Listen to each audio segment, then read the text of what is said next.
coming on a Saturday. I know a lot of you guys have families and things to do. It's really amazing how you invested in yourself to continually improve yourself and get better. You know, it's one of the best things you can do is spend money on yourself and education. It's priceless. I'm a big believer. I literally spend maybe 4 hours a day reading, and then another hour on top of that reading with my kids. Either my daughter will read to my son and I, or I'll read to my son and daughter.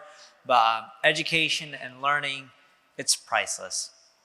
So today, I want to talk about how to win the omni-channel race. I believe this is the future of digital marketing. It's how you win. So my name is NEIL PATEL. I'm the co-founder of an ad agency called NP Digital, created quite a few software companies. Some did okay, some failed, worked with a lot of big brands, gotten a lot of awards. And the reason I say that isn't because I believe I'm the best or anything like that. I still believe I can learn more, keep getting better. I still believe I can improve and grow my businesses, and I have a lot to learn. But the reason I bring this up is I wouldn't have had these awards or these accolades if the tactics and strategies that I use in marketing didn't work. So today, when I break down a strategy or a tactic or a few things that you can do, keep in mind it's coming from a place where it's proven, it's tested. It's tested so much we continually get awards for it each and every single year. So just keep that in mind. These things, if you apply them to your business, you should do well. Omnichannel is about followers. It's about being on a lot of channels. It's about being everywhere. But there's a mistake that a lot of people make when people talk about omni-channel. Even though you want followers, people focus on the number instead of the quality of the followers. No, I'm not saying that because I don't have 10 million followers. I genuinely don't. I don't have that personality to have 10, 20, 50, 100 million followers like some people do. That's just not me. You know, it was funny. I have a team that comes to my house every single week to record content for social media. And they always tell me, Neil, if you just let us showcase this, you'll do much better on Instagram or Facebook or YouTube. I just refuse to let people record certain parts of my life. And I don't care for more followers, but having a lack of privacy, right? And again, you gotta choose who you are and what you want. But being omni-channel is more than just being on social media. It's also being on Google. It's being on Bing. It's being on ChatGPT. ChatGPT's index is from September 2021, but eventually, not with ChatGPT 4, but with future versions, eventually it'll be rolled out and more up to date. Just like how Bard, which is Google's version of ChatGPT, which by the way is better than ChatGPT, but I don't know why most people still use ChatGPT. Their index is a few weeks, maybe a month old at the latest. So you can get recommended by Bard or by ChatGPT as they update. And there's been a big rise in omni-channel marketing. One of the main reasons is there's just a lot of channels out there. It's no longer just Google and Facebook. It's Google, Facebook, TikTok, Snap, and I'll share some interesting stats with you guys that you guys will love towards the end of the presentation. But omni-channel, think of it as a symphony orchestra. Every instrument is crucial and important. The sound, the pitch, when that instrument is playing, this all impacts how well someone is going to do with their omni-channel marketing. So it's really important for everyone here to realize that you need to have a strategy. Omni-channel is not spray and pray. Have you guys heard that term? People just talk about spray and pray. You just put out your content everywhere and then you hope it does well. That's not the strategy you want to take with omni-channel. And there's a difference between omni-channel and multi-channel. And if I would have to bet, and there's nothing wrong with this, most people in this room use multi-channel. Very few people are using omni-channel. Multi-channel is like being on Facebook and also being on Instagram and being on TikTok and having your own website and being on Google and having an X account or Twitter, whatever you want to call it. Omnichannel is you're on all of those channels, but they're working with each other. You're using the data from Instagram to help you improve TikTok, to help you improve your website. You're using one channel to promote another channel. You're using similar marketing campaigns to get the message across on all channels to promote something in your business. When you tie things together, that is omni-channel.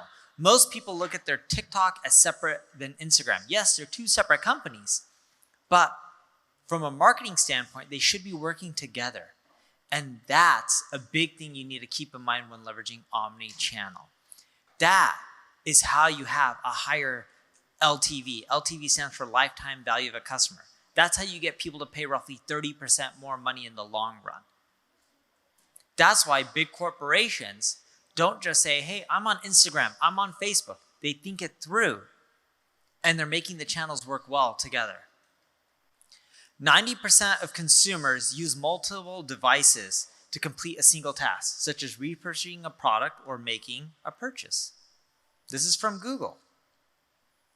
Google's a big company. They don't just put out stats and data unless they really know what they're talking about. You can't just rely on one channel. You could be the king or queen of Instagram, but that doesn't mean Instagram is the end-all be-all. I'm not trying to knock Instagram. It means good job on Instagram, but also start replicating your success on other channels and making them work together. Because if you're not on all these channels, you're going to miss out on customers. Look, I don't care how many followers you have. If you post something on Instagram or TikTok or any of these places, a very small percentage of your customers or your followers are actually going to see your content. That's why you need to use multiple channels. You should learn from Nike. Everyone in this room probably has a pair of Nike shoes. Actually, I'm not wearing Nike shoes, but I have them. My dad actually called me up today. He's like, son, do you have any more shoes that you don't want? And I was like, no. He's like, don't throw them away. Give them to me. I'll wear them. And he just doesn't want to spend the money on a new pair of Nike shoes. And I was like, all right, well, if you want a pair, I can buy you a pair of Nike shoes. You know, my shoes last like 4 or 5 years. I don't go to the store every year to buy a pair of shoes, but Nike has an amazing experience. And I know this because even though I don't buy a lot of Nike shoes, I do for my children. The pace they grow out of their shoes when they're 2, 3, 4 years old is ridiculously fast.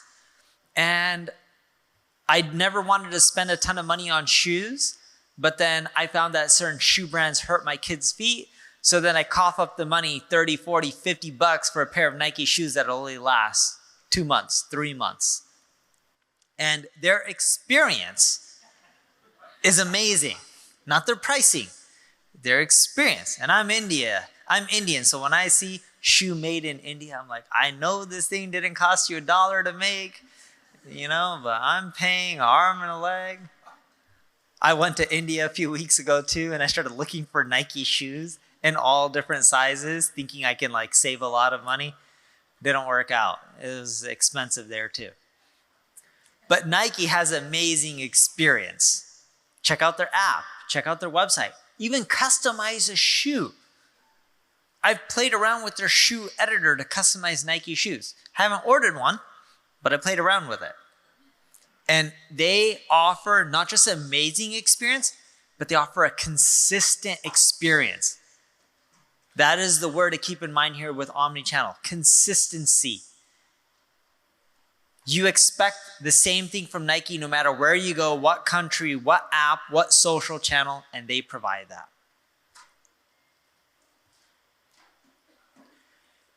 When you also leverage omnichannel, you'll find that you not only make more money, but you get fewer refunds. Or if you're, let's say, in the mortgage industry or real estate industry, you'll have happier customers. And this is from Gartner. It's super important to be omnichannel. Again, you make more money, have happier customers, which creates more word-of-mouth marketing, more referrals, etc. But before you get into omnichannel and how you can really take off, you need to understand your audience and their needs. Followers are not your audience. You need to pay attention to what your customers want. Having tons of followers who don't engage is useless. If you're trying to build a brand and sell coaching to them, by all means, get as many followers as you can. I sell to corporations. I typically sell to Fortune 1000 corporations or Global 1000 corporations. So for me, I don't want followers. I want people who work at Nike in marketing, or who work at American Express in marketing, or who work at Microsoft, but they're in marketing. That's how I get my customers. There's not 10 million of them to follow me, right? My audience is very small, but you want the right type of people. Do I have all of them? No. Do I have people who follow me that aren't in my ideal audience? Sure, because they want to learn more. But optimize your content for your right customer. For example, I once created a piece of content that did extremely well. And I started publishing some of this content on social media, and I used to publish this content on websites like entrepreneur.com. And it was content like what I learned from flying first class on 57 flights in a year. I'm making up the number at this point. I felt kind of douchey publishing that kind of content. You know, I'm not saying people who publish that kind of content are douchey. I'm just saying I personally felt that way. You should always feel comfortable with the content that you publish. But that content did really well. Or like what I learned by having American Express Black Card. Who cares if someone has a Black Card? But when I published that content, it got tons of views. Again, I felt really douchey publishing that content, and it got me a lot more views and followers. I quickly deleted that kind of stuff and stopped posting that kind of stuff. I tried it out. But that wasn't my audience. People who look up that stuff aren't gonna buy, you know, or spend a multi-million dollar or sign a multi-million dollar contract with me. Now, just because I'm trying to get multi-million dollar contracts doesn't mean I'm making millions in profit. It just means that's my customer and that's what I'm trying to achieve. So we bought a company called UberSuggest because we knew our audience is using these marketing tools to figure out what keywords they can get traffic from on social media or from Google. And we had a lot of these users and they were looking up our brand. And when we bought this company, we added more features to it to make it great. And at the beginning of our business, it started helping us generate a lot of leads.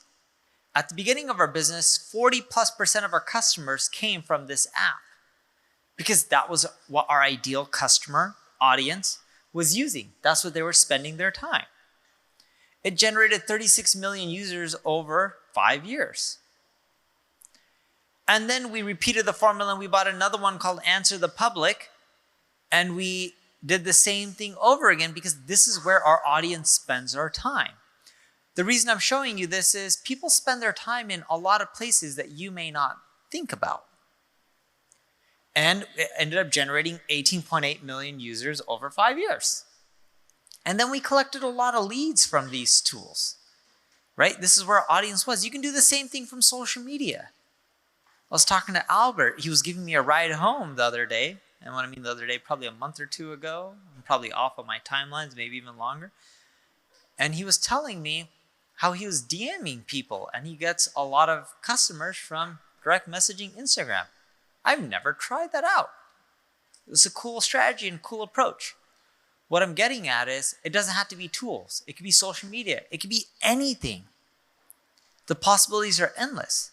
Just because I'm on stage talking to you doesn't mean I know everything. I learned something from Albert. I can learn something from you. Income has nothing to do with what you can learn, right? The person talking doesn't have to be well off or wealthy or successful to teach you something. For example, I learned a lot of new things about the film industry from one of our nannies. She used to be an actress. Never knew they were on strike until she told me. And she told me she used to be an actress. But I learned a lot about the film industry from her. Again, you can learn something from anyone out there.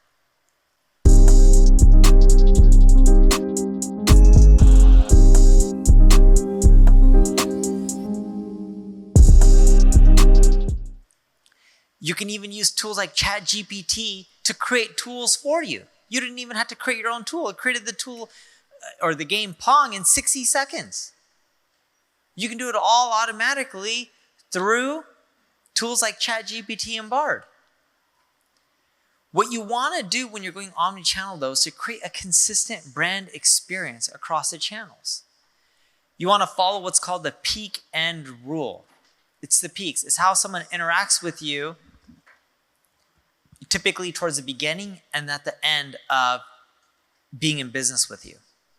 So, for example, my wife and I right now are dealing with realtors, and we're trying to find a piece of land here in Los Angeles to build a home. My wife and I, a month ago, bought a home here, and she thought she would like the home. It was 90 years old. And then last week, she decided, I'm going to put the blame also on me, wink, wink, but she and I decided that she didn't like the house anymore. So then she wants to find, and I totally get why, and she's right. So that's why I also say it's part of the blame is on me. But I'm also good with 4 walls and a TV. I'm pretty easygoing on that end. And she wants to find a piece of land to build her dream home. So she wants to find something that's like an acre in Los Angeles with flat land so our kids can run around. And when we're dealing with realtors, a realtor will show us a home. And if they're showing me good homes at the beginning, right? We're actually going through this, no joke, right now. And if they're showing me some good pieces of dirt or land or whatever you want to end up calling it, my experience is going to be pleasant, right? But if they show me good pieces of land that want double the money that they're worth, which is what's actually really happening, my experience is going to be really crappy. Would you guys agree with this? And then I'm going to be pissed off, whether it's a realtor or whoever. I'm like, man, you're telling me, you showed me this piece of land that I wanted, and you're telling me it's double the price or 40, 50% higher than it should cost. I'm not trying to lowball people. I'm trying to pay market rate, which I think is fair. So that creates a very negative peak, which would be below the line. But on the flip side, if the realtor showed me amazing land in the dream area that I want, at a price I want, or even cheaper, my peak is going to be really high. And then he closes the transaction really smoothly with no hiccups. The end experience is going to be amazing as well, because once you're in real estate, you open up escrow, it kind of loses that appeal of buying that home, at least for me. But then I get excited again once we close the home, and then I have another amazing peak. The point I'm getting at is if you give people a really amazing positive experience, they're going to refer you, talk about you, but if they have a negative experience, they're not. And this is how word of mouth marketing really happens. You know, when I was talking to realtors, I would always tell them the number one thing, and this is if I want to buy a home that's finished, no staircase out the front door. Does anyone know what that means when your staircase goes out the front door? Raise your hand if you do. Yes, bingo. Good response too. Good try. But the answer, in Asian cultures, staircase out the front door means your money's going to go out the door. So a lot of Asian people refuse to buy homes, no matter how good the deal is with staircases throughout the front door. I'm one of them. I don't care if it's 50% off. I don't want to touch it because then I believe I'll lose all my money. It's really silly and stupid for me to believe that, but that's what my mom told me, so I believe it. That's probably one of the few things I listen to my mom about. So when a realtor keeps showing me homes with staircases throughout the front door, be like, this is a good deal, Neil, you got to see this. What do you think happens to me? You think I have a positive peak or a negative peak? Negative, because if I buy that house, my money would flow out the front door. I don't want that house, so I feel like I'm wasting my time. The realtor's not listening to instructions, right? That's an example of a negative feeling. You want to create positive feelings. Pay attention to what people want. Help them. Go above and beyond. Little things like that. I sold my house in Vegas, I think a few months ago, end of September. I don't know when I sold it. Something like that. And when I sold it, the realtor tried getting my address to buy me a gift. He's like, I want to show the gratitude. I didn't accept the gift, nor did I give him my address. I love the realtor for trying. I was the biggest pain in the butt client for that realtor. No joke. That guy's name was Anthony Spiegel. Such a nice guy. I was literally one of the biggest pain in the butt clients, and he was representing me selling the home because the buyer was fickle and saying a lot of things and back and forth. And I was like, screw it. I don't need to sell my home to him. I'll keep it. Like, I just didn't want to deal with it, right? Imagine dealing with that kind of person being the seller's agent. You'd be like, man, I want to get this across the finish line. And then there was issues. And then it rained. And then all my house started flooding. Water started coming into my house. So there was a lot of problems. And I was like, screw it. I don't want to deal with this. But I gave Anthony negative peaks, the gray stuff. He gave me positive peaks and was really level-headed and was a saint. Even after I was a pain in the butt, he still tried to buy me a gift or come down to LA and do dinner with me to show his appreciation for getting commission on the deal. What a nice guy. That is an amazing realtor. That's how you create positive peaks. Not everyone's a saint. I'm definitely not a saint. My kids sometimes get the best of me. Doesn't mean I want to spank them or anything, but sometimes I lose my patience because kids aren't always logical, right? So how can you change the way you sell? Because people have changed the way they shop. They now shop on multiple channels. They want an amazing experience. They want those orange peaks. But have you really changed the way you sell? The first thing you need to know is there's longer research windows. During the 2022 holiday season, global search interest for best time to buy was the highest during Black Friday, Cyber Monday, and the day after Christmas. This is from Google. A survey conducted by HubSpot found that the average customer spends around 13 days researching before making a major purchase. And this is changing to even longer now for things like homes. You know how many looky-loos come to see homes? A lot. I don't know how you guys deal with that as a realtor. I have one of my homes listed for sale here, and the realtor always tells me, we got X amount of showings today, X amount of offers. I'm like, well, these offers are like 20% less than what I want, so it's no good. And it just never ends. And in real estate, it's really bad right now. But in 2021, it wasn't like this, right? It was amazing. It was flying off the shelves. Albert asked me a question yesterday. I was at his office for some event that he was doing. And he asked me a question. You know, why do I give him advice or help him? And I don't really think I'm helping him or giving him advice. Because you love me. I do love him. That is right. But there's one thing that I love about this guy, okay? Other than just him being a family man, caring for his wife, I share a lot of values with him. But you know what I love about Albert?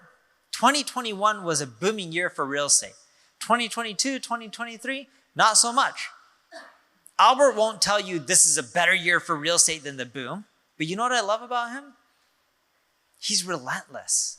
He doesn't give up. Have you guys ever heard the story on how he lived in a car for a while or how he was painting houses? Have any of you guys heard those stories from him? It's amazing. Even when real estate is going down right now, it doesn't mean it's going to go down forever. The Fed has to eventually decrease rates. A lot of rich people, billionaires, are saying it's going to start happening sometime next year. How much, who knows? But if they drop 2 points in the next year and a half or 2 years, real estate will start climbing up really fast if interest rates just go low. It's basic, right? If it's cheap to buy a home from a monthly payment standpoint, more people would buy homes. But what Albert's doing isn't sitting on the sidelines and accepting that his business should decline this year or next year. He's making moves. Some of these moves are going to be really painful for him and cost him a lot of money. But when the market comes back, you bet, I would bet a lot of money that he's going to climb and be really big compared to where he is right now or even 2021 because of the moves he's making. But he's relentless. He's willing to take the pain to get the gains. A lot of people aren't willing to do that.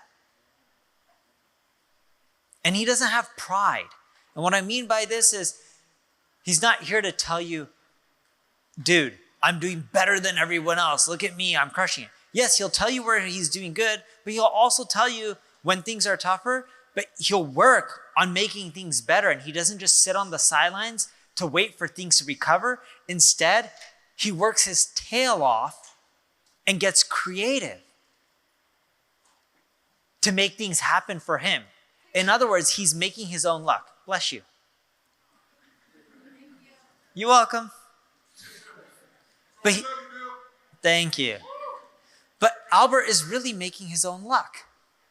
And so is his wife with him. Right? Just when things are down for me too. You know what I do during these times? I invest every single penny I have buying up competitors. Because even though times are harder for me, it also means times are hard for my competition. So if I gobble up all my competitors, what do you think is going to happen when things recover? I'll be much bigger. And if times are hard for me and they're hard for my competitors, do you think it's going to be more expensive to buy my competitors right now or cheaper? Cheaper. But it's harder to spend the money when it's not coming in as good as it used to come in. But taking those bets when you know it's the right thing, that's how you win.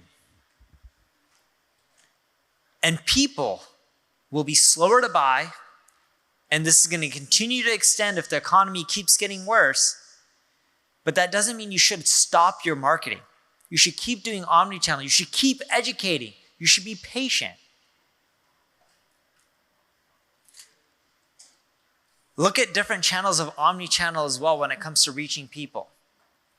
If you look at the most effective channels and the most difficult ones, the most effective one, which most people tend to not talk about, is their own website, email, and social media. Social media is very difficult.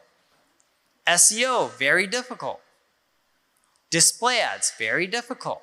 You got to look at the reward versus the risk. And I'll move out the way so you can see better images or the chart.